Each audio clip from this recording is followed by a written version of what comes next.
everyone, welcome to Learn to Grow, Not to Know.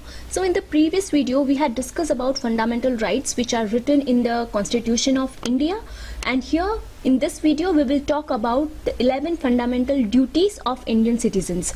So let's start the fundamental duties which are also written in the Constitution of India. There are total 11 fundamental duties to be performed by Indian citizens. See, we need to have a balance between the rights and duties. If we have privileges, we have some actions and duties also to perform in the country. Okay, so always have a balance between rights and duties. See, they are two sides of the same coin. It is important to understand that rights and duties cannot be separated from each other, and while we exercise our fundamental rights, while we have some privileges, we must perform the fundamental duties. We must perform some actions as we are Indian citizens, right? So every individual can enjoy his rights when everyone fulfills their duties. So rights and duties are the two sides of the same coin. What are duties? Duties are certain actions that the citizens are expected to perform and abide by. That means abide means accept the duties. We need to accept these duties as we all are Indian citizens, right? See, Article 51A lays down all the fundamental duties which a citizen should obey and perform.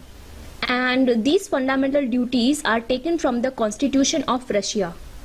Now let's see the 11 fundamental duties one by one.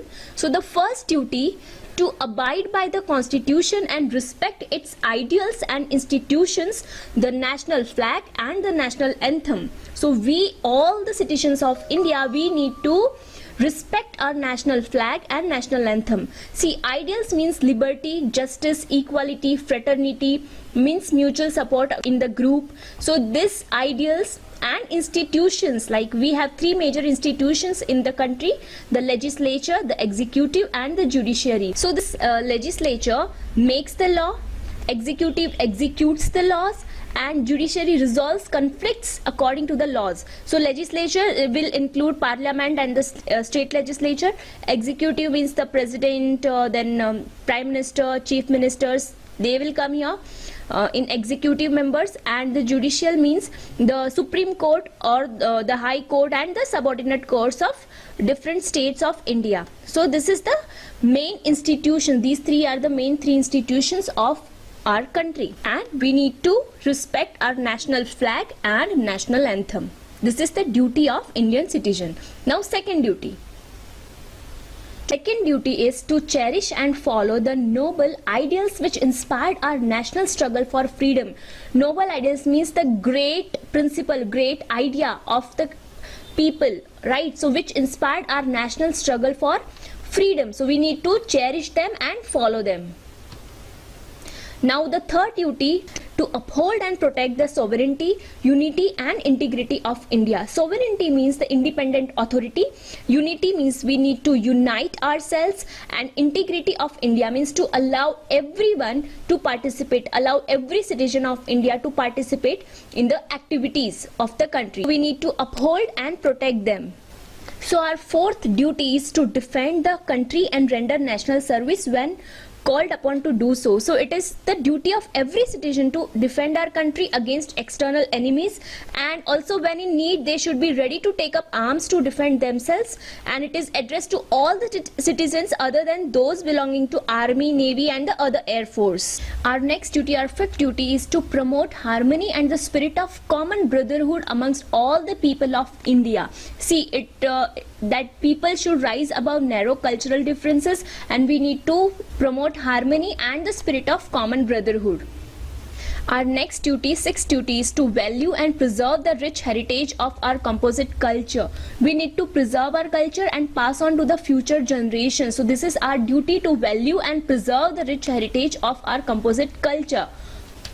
Next duty, to protect and improve the natural environment including forests, lakes, rivers, wildlife, and to have compassion for living creatures. It is the duty of every citizen to protect it. We need to safeguard our wildlife and forests.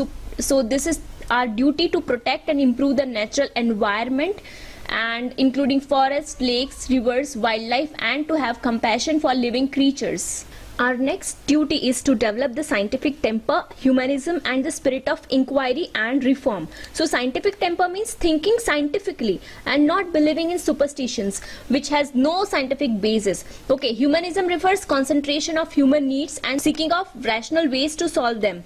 And spirit of inquiry and reform means willing to update knowledge and making necessary changes if any. So this is important for our own development and also for development of the country. So this is the duty to each and every individual of the country to develop the scientific temper, humanism and the spirit of inquiry and reform. So our next duty, ninth duty, is to safeguard public property, to protect public property and to abjure violence, to stop violence. This is the duty of each and every individual who lives in the country, who is the Indian citizen.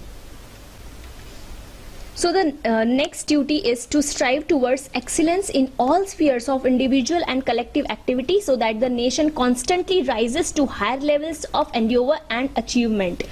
So we need to achieve success in all the fields so our nation always rises to higher levels, and this is the duty of Indian citizens to strive towards excellence in all spheres of individual and collective activity so that the nation constantly rises to higher levels of endeavor and achievement. So to try hard to achieve something so that our nation constantly grow, so this is the duty of every individual.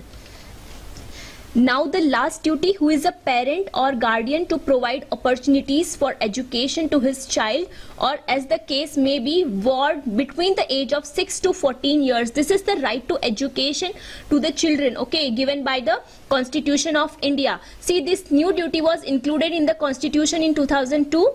It states that it is the duty of a parent or guardian to provide education to his child, or as the case may be, what between the age of 6 to 14 years. This is the right to education. Child has the right to education between the age of 6 to 14 years. So these are the fundamental duties written in Indian Constitution. So let's see. Abide by the Constitution and respect national flag and national anthem. Second, follow ideals of the freedom struggle.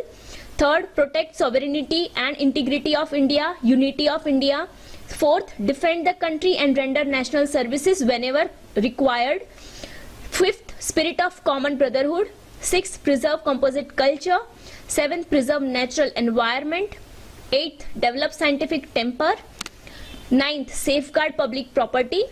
10th, strive for excellence in any field. 11th, duty for all parents or guardians to send their children in the age group of 6 to 14 years to school. This is the duty of parent and this is the right of children. Thank you. Like, share and subscribe my channel. Learn to grow, not to know.